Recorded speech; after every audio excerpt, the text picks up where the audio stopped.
Boa tarde, turma. Vamos lá? Bom, sejam bem-vindos. Nessas aulas eu vou fazer uma introdução ao cálculo diferencial integral. Normalmente isso é estudado no primeiro ano da faculdade de exatas. Não necessariamente é um tema de vestibular, mas por que é importante para vocês? Muda o jeito de vocês olharem para a matemática e para a física do ensino médio. Vou fazer já na aula de hoje vários exemplos. Vocês vão olhar e falar, poxa, se eu soubesse disso antes, tudo ficava mais fácil. E fica muito mais fácil mesmo entender um monte de coisas de matemática e física que vocês estão estudando. Tá? É um tema lindíssimo, assim, os resultados são muito bonitos. Para quem gosta de ciências, para quem gosta de pensar assim, em coisas científicas, é maravilhoso o tema. Vocês vão gostar muito. Tá. Deixei aqui meu e-mail, se vocês quiserem perguntar coisas, comentar coisas, a qualquer momento podem me escrever. O cálculo é uma teoria que ela foi feita no século XVII. Os dois nomes que a gente normalmente associa são o do Newton e o do Leibniz. Fizeram de forma independente, Newton em inglês, Leibniz alemão. O Newton estava muito mais focado em física do que o Leibniz. E desenvolver o cálculo de forma totalmente independente. Hoje isso está bem claro, que cada um fez sem saber o que o outro estava fazendo. E é uma teoria que permite a gente tratar de uma forma muito forte, teoremas muito fortes para o estudo de funções. Então, já podem colocar isso bem claro na cabeça de vocês. O tema do cálculo é funções. Que parte da matemática que a gente vai falar? Nós vamos resolver problemas de geometria. Mas todos os problemas de cálculo têm que ter funções. Quando a gente vai usar isso em geometria, a gente acaba tendo que construir uma função que reflete alguma coisa. O cálculo diz respeito a funções. Então, o contexto dentro da matemática é o contexto de funções. Então, ele fala coisa de funções. A gente vai falar derivada e integral de funções. A aula de hoje eu vou focar no conceito de derivadas e na aula da semana que vem vou focar no conceito de integrais. E na semana que vem a gente vai juntar os dois. Tem um teorema muito legal, chama Teorema Fundamental do Cálculo, que junta as duas ideias. Tá? Então, vou começar a contar de onde veio isso para vocês. Começar com uma visão, uma coisa um pouco física, que é mais ou menos o que tinha na cabeça do Newton. Ele não usava as palavras que eu vou usar, não usava as letras, os símbolos, mas a ideia que o Newton tinha era a ideia de taxa de variação, que ele chamava de fluxo. Eu vou pegar situações da física para mostrar como é que o Newton estava pensando e como é que aparece o conceito de derivada quando a gente vai pensar em conceito de física. Então, vou falar de derivada, mas antes eu vou dar alguns exemplos de situações em que a gente lida com uma ideia importante, que é a ideia de taxa de variação de uma função. Então, primeiro exemplo para vocês pensarem. Pense que você tem uma função. Então, função, está tudo transformado em função, que mede a posição de um objeto em movimento. Aquilo que na cinemática vocês chamam de equação horária de um movimento.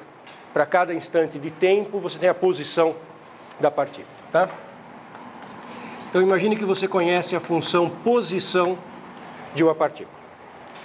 Existe um conceito, que é um conceito de velocidade média. Conceito bastante importante dentro da física, que é o conceito de velocidade média entre dois intervalos de tempo, entre dois instantes de tempo, que muitas vezes os físicos escrevem ΔS, ΔT, variação do espaço por variação do tempo. E vocês já devem ter visto isso, é a posição no instante T1 menos a posição no instante T0, dividido por T1 menos T0. Variação da posição pela variação no tempo. Isso chama-se velocidade média, entre os instantes T0 e T1. Normal? E tem um outro conceito que está ligado com esse, que é o de velocidade instantânea. Conceito que não é aí a velocidade no intervalo. A velocidade média é super importante, tem seu significado, mas às vezes, quando a gente só calcula isso, a velocidade média até dá zero, porque o objeto volta na mesma posição. E é importante também saber a velocidade no instante T0. Então, qual que é o conceito de velocidade instantânea? O conceito de velocidade instantânea Então agora é a velocidade no instante t0. Conceito de velocidade instantânea.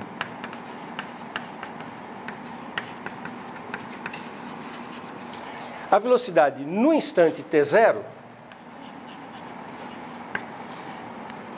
como é que aparece na física? A gente faz um processo que em matemática chama-se processo limite. A gente pega a velocidade média nos instantes t1 e t0 e faz o t0 fixado e o t1 tender a t0. Então a gente faz um limite quando o t1 tende para t0,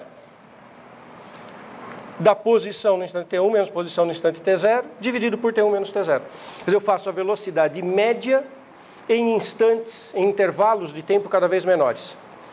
Estou fazendo esse intervalo, essa variação no t, ficando cada vez menor, porque o t1 está tendendo para o t0. Então, t1 menos t0 tende a zero. Observe uma coisa que vai aparecer muito fortemente em todos os exercícios que nós vamos fazer daqui a pouco, que isso aqui é natural esperar que dê sempre uma indeterminação. É muito comum dar zero sobre zero quando eu olho para essa forma, porque pensa que você está fazendo o t1 tender para o t0. Se o t1 está tendendo para o t0, t1 menos t0 está tendendo para zero. O intervalo está ficando pequenininho. Mas o S de t1 também está ficando igual ao S de t0. Então aqui em cima também está tendendo para zero. Vocês vão ver nos exemplos que nós vamos fazer numéricos, quando a gente vai calcular isso, a primeira coisa que aparece é um zero sobre zero. E a estratégia de calcular derivadas, isso vai se chamar derivada, a estratégia de calcular isso é justamente eliminar essa indeterminação, esse zero sobre zero, para chegar num valor bem caracterizado. Tá? Isso fez sentido? Então, essa ideia que é a ideia de derivada, esse limite que está escrito aqui é a ideia de derivada. Isso chama-se taxa de variação da função, é a variação da posição em função do tempo e fornece a velocidade. Na linguagem que eu vou introduzir daqui a pouquinho, a velocidade vai ser a derivada da posição. Esse é o conceito de derivada. E por isso que é legal saber calcular derivadas, porque quando você sabe calcular derivada, você consegue calcular velocidades a partir de posições. Exatamente a mesma ideia se eu começar com a velocidade, ao invés de começar com a posição, eu começo com a velocidade.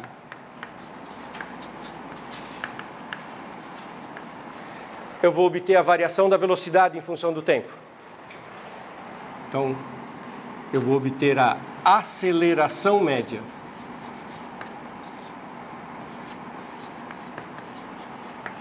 A aceleração média é o ΔV sobre ΔT,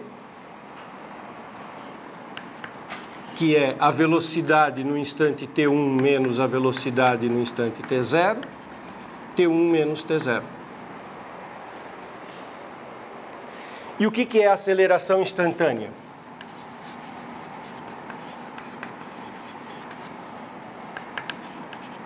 É a derivada.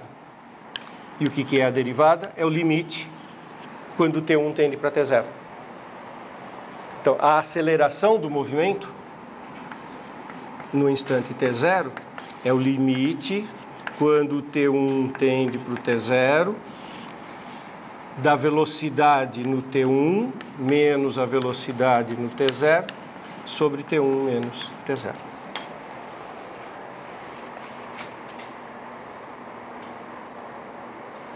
Então, e isso aqui é a derivada. Então, na linguagem que nós vamos introduzir daqui a pouquinho, se eu tenho a função velocidade, eu derivo, eu tenho aceleração. A hora que a gente desenvolver os primeiros resultados que ensinam a calcular derivadas, vocês vão ser capazes de pegar qualquer equação horária, isso que é o importante, qualquer equação horária, não precisa ser do movimento uniformemente variado, pode ser de qualquer um. Deriva, se obtém velocidade. Deriva, se obtém aceleração. E se no movimento uniformemente variado, o que acontece? A aceleração é constante. Mas podia não ser. E se a aceleração for variável? Deriva ela também. Você vai obter a variação da aceleração. Vou chamar de aceleração da aceleração. E você pode fazer isso para qualquer movimento.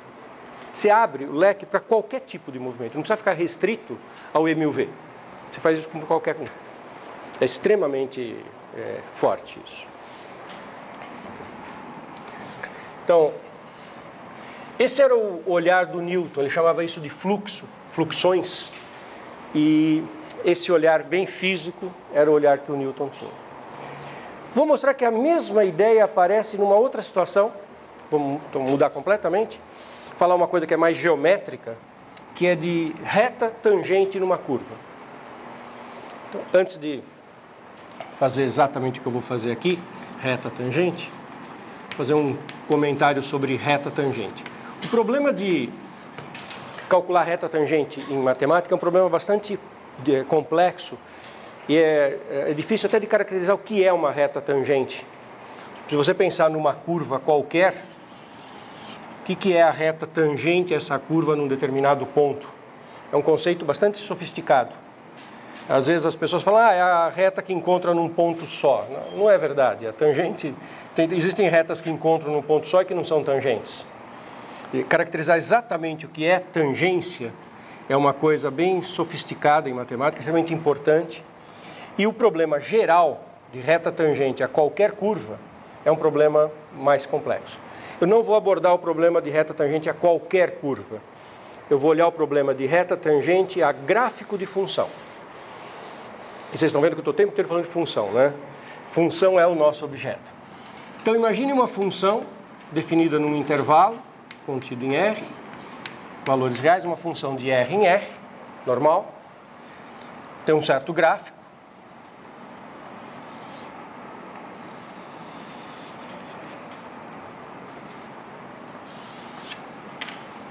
E eu gostaria de calcular a reta tangente a esse gráfico num ponto fixado, x0, y0. Então, gráfico da função f, fixo um ponto x0, y0. Esse y0 é o f de x0, é o valor da função neste ponto. E eu quero saber a reta tangente a essa curva, a esse gráfico, neste ponto. Bom, reta tangente, como é que é a equação que a gente está acostumado de reta tangente? Eu escrevi uma coisa assim, a equação é y igual a mx mais n, ou ax mais b. Isso é a forma típica de uma equação de reta. Quer dizer que para achar a equação da reta, eu preciso ter o coeficiente angular e o coeficiente linear. Preciso achar dois números que caracterizam a reta. Um outro jeito de escrever a equação de uma reta é escrever assim, y menos y0, x menos x0, igual ao coeficiente angular m. Vocês já viram esse jeito de escrever a equação de uma reta? Então, o ponto x0, y0 é o ponto por onde ela passa, o x e y são as variáveis, e o m é o coeficiente angular. Então, pensando nesse jeito de escrever a equação de uma reta, se eu descobrir o coeficiente angular, eu descubro a equação da reta. Então, eu vou colocar meu olhar sobre o coeficiente angular. Então, eu quero mesmo é achar a reta tangente. Esse é o meu objetivo. Achar a reta tangente a esta curva, a este gráfico, neste ponto. E eu vou procurar o coeficiente angular desta reta, porque se eu obtiver o coeficiente angular, eu uso esse jeito de escrever a reta e eu acho a reta tangente. Está fazendo sentido? Coeficiente angular é a tangente desse ângulo θ. Coeficiente angular de uma reta, esse número que aparece multiplicando aqui o m, que aparece multiplicando o x, é a tangente no sentido da trigonometria, tangente trigonométrica, deste ângulo aqui. Este que é o coeficiente angular. Então o que eu preciso é descobrir a tangente desse ângulo. Tá ok? Olha que legal. Vou fazer o seguinte. O ponto x0 e y0 está fixado. Vou pegar um outro ponto que vai ser um ponto variável. Agora vai ficar parecido com o que eu tinha feito antes. Agora vai aparecer o T1 aqui. Esse que vai variar. Vou pegar um outro ponto, que eu vou chamar de x1, y1. Olha para a reta secante que passa por x0, y0, x1, y1. Não mais a reta tangente. Esta reta, que é essa reta secante aqui.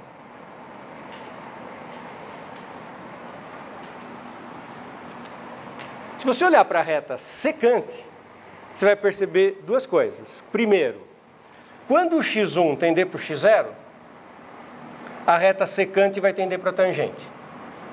Vai aparecer um fenômeno parecido com esse, de limite quando alguém tende para alguém. Eu vou daqui a pouquinho fazer o x1 tender para o x0. Quando eu fizer o x1 tendendo para o x0, esse ponto x1, y1 vai andar sobre a curva tendendo para o x0, y0, e a reta secante vai andar para a tangente. Ótimo. E da reta secante, eu consigo calcular o coeficiente angular. Então eu vou escrever o coeficiente angular da secante, e daí fazer a secante tender para a tangente. Fazer aquele processo limite. E o coeficiente angular da secante é fácil de escrever.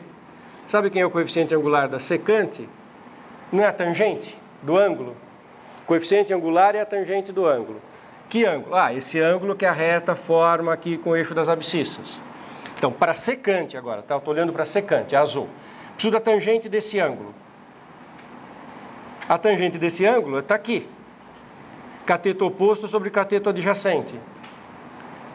Cateto oposto, y1 menos y0.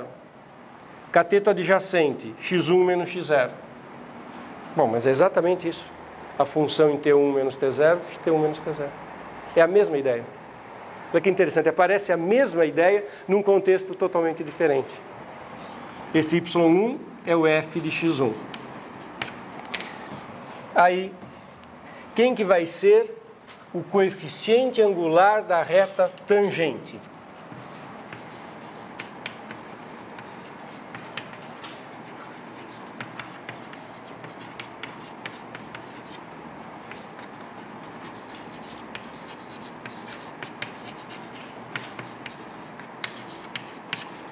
Vai ser, esse coeficiente angular vai ser o limite quando x1 tende a x0 do coeficiente angular da secante. Eu faço o coeficiente angular da secante e passo ao limite para virar a tangente. E quem é o coeficiente angular da secante? O coeficiente angular da secante é a tangente do ângulo da secante, que é o cateto oposto sobre o cateto adjacente, que é o valor f de x1 menos f de x0, y1 menos y0, sobre x1 menos x0.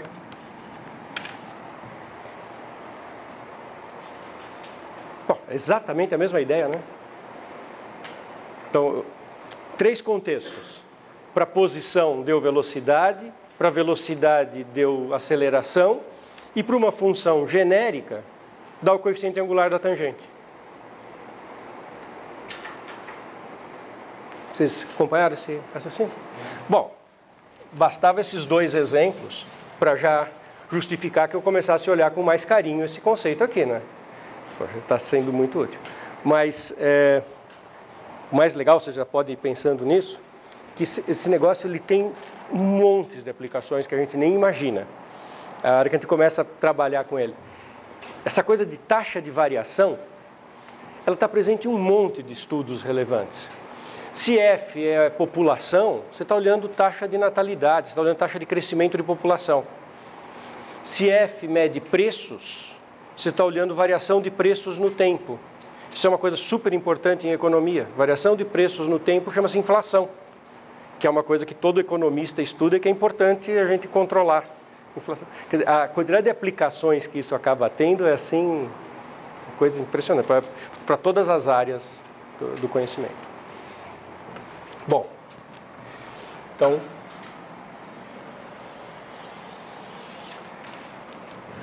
como é que é a definição, então? Definição de derivado. O que é exatamente derivado? Imagine que a gente tenha uma função definida num intervalo. Eu vou pegar um ponto x0 no intervalo. Normalmente a gente quer intervalo aberto. Esses são detalhes técnicos que eu não vou ficar usando muito do nosso tempo na parte mais técnica. Eu estou mais interessado nas ideias essenciais. Mas normalmente o x0 é um ponto interior aqui no intervalo. A gente não faz isso na extremidade dos intervalos, tá? Intervalo, ponto interior. E a gente chama de derivada de f em x0 o limite para x tendendo a x0 da razão incremental, f de x menos f de x0, x menos x0. Observe que eu só não chamei de x1, chamei de x, um x variável genérica aqui, que também muitas vezes a gente escreve uma homenagem aos físicos, delta x tendendo a zero, e o que a gente faz é delta f sobre delta x. Físicos usam muito essa notação, ela é extremamente importante, vem daquela história do delta S sobre delta T, delta V sobre delta T, é uma linguagem muito utilizada pelos físicos e é importante perceber que é isso que eu estou fazendo, né? A variação da função, variação da variável independente, quando a variável independente vai para zero, a variação dela tende a zero. E isso chama-se derivada. Vocês vão ver exemplos, quando a gente for fazer as contas. Às vezes esse limite pode não existir. Não é sempre, não é para qualquer função que esse limite existe. Então, a função é derivável, a derivada é isso, se o limite existir e for um número finito, e for finito. Pode acontecer, quando a gente for calcular o limite, que ele não exista ou que ele dê infinito. Aí a função não é derivável. A função só é derivável se esse limite existir e for finito. E o símbolo para derivada, tem vários símbolos. O que a gente mais usa é linha. E qual que é o símbolo para indicar a derivada?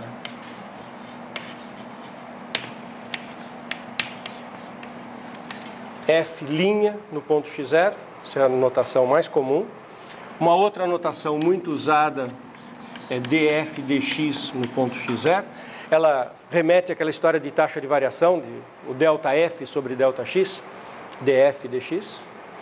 Uma outra notação que é bem menos utilizada, mas ainda algumas pessoas usam, é colocar um pontinho aqui em cima.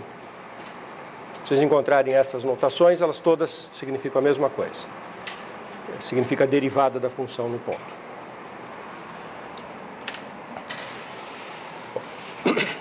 Esta é a ideia básica. Vou fazer algumas contas, as primeiras contas para vocês verem o que é calcular esse limite. Como é que a gente faz para calcular esse limite, o que acontece quando a gente vai calcular o limite. Tá. Então,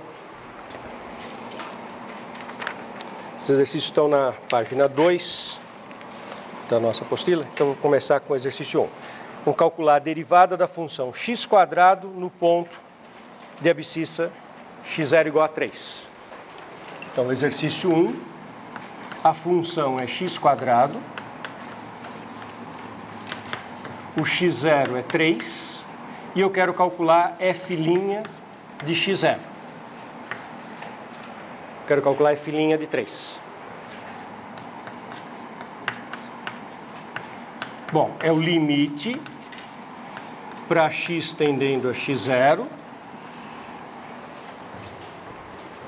f de x menos f de x0, x menos x0.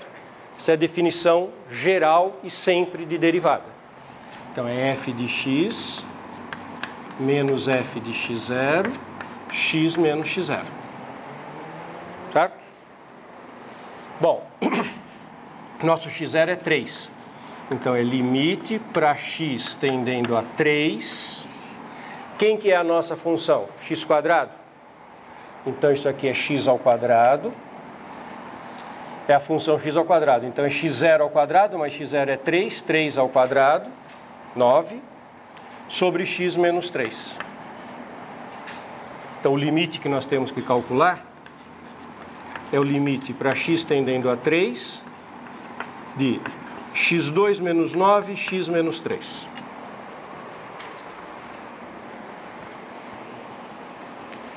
Observem que dá 0 sobre 0.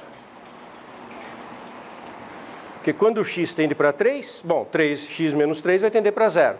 E quando o x está tendendo para 3, x ao quadrado está tendendo para 9.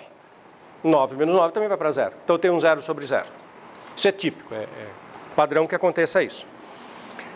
Essa história de limite, quando vocês forem fazer cálculo 1 na universidade, vocês vão gastar um bom tempo discutindo essa história de limite, porque A gente tem que desenvolver um monte de técnicas para ser capaz de calcular esses limites que vão aparecer. Esse primeiro exemplo é muito fácil. É fácil resolver esse limite aqui. Mas, à medida que os exemplos forem complicando, a gente vai precisar desenvolver técnicas mais avançadas de limites para poder dar conta desse tipo de situação. Esse aqui, sabe como é que liquida? Com a fatoração. Aquela história de fatorar a diferença de quadrados do numerador. Observa que isso aqui é igual mesmo. Limite para x tendendo a 3, x2 menos 9 é x menos 3, x mais 3, sobre x menos 3. Lembra a fatoração, diferença de quadrados? X está tendendo a 3. Olha que coisa sutil, isso é extremamente sutil, extremamente elegante, aquelas coisas elegantes da matemática. Eu estou interessado que o x tenda a 3, né? É a história do ponto da reta, o ponto que faz a reta secante. Então, esse ponto azul aqui, ele é diferente do ponto vermelho, para ter reta secante. Ou então, o meu x1, não adianta pegar o x1 igual a x0, né? Se eu pegar x1 igual a x0, eu volto na reta tangente, não na secante. Para obter a tangente, eu parti da secante. Para fazer a secante, eu preciso que o x1 seja diferente de x0. Então, é uma sutileza. Eu quero o x tendendo a 3, então o meu x é diferente de 3. Porque ele vai tender a 3, ele não vai ser 3. Então, como o x é diferente de 3, isso está no coração dessa ideia, já que o x é diferente de 3, x menos 3 é diferente de 0, eu posso cancelar. E sobrou o limite de x mais 3. E agora não dá mais 0 sobre 0. Que bonito que é isso. Eliminei a indeterminação. Não tem mais aquele 0 sobre 0, por um processo algébrico. Muitas das técnicas de álgebra que a gente estuda no ensino fundamental e médio são utilizadas nesse tipo de exercício para poder fazer essas contas. Então, nesse caso, sumiu a indeterminação. Agora o x pode tender a 3, que não mais dá 0 sobre 0. Quando o x tende a 3, x mais 3 tende a 6. Um número. É isso que eu disse que eu só me interessa em situações em que o limite existe e é finito. Deu 6, um número. Então está feito. A derivada da função x2 no ponto de abscissa 3 vale o número real 6. Então, essa é a conclusão desse exercício. Qual o significado geométrico disso? O geométrico. Isso aí é o coeficiente angular da reta tangente. Então, o exercício 2, obtém a equação da reta tangente ao gráfico de y igual a x2 no ponto de abscissa x0 igual a 3. Então, vamos olhar o gráfico da função y igual a x2.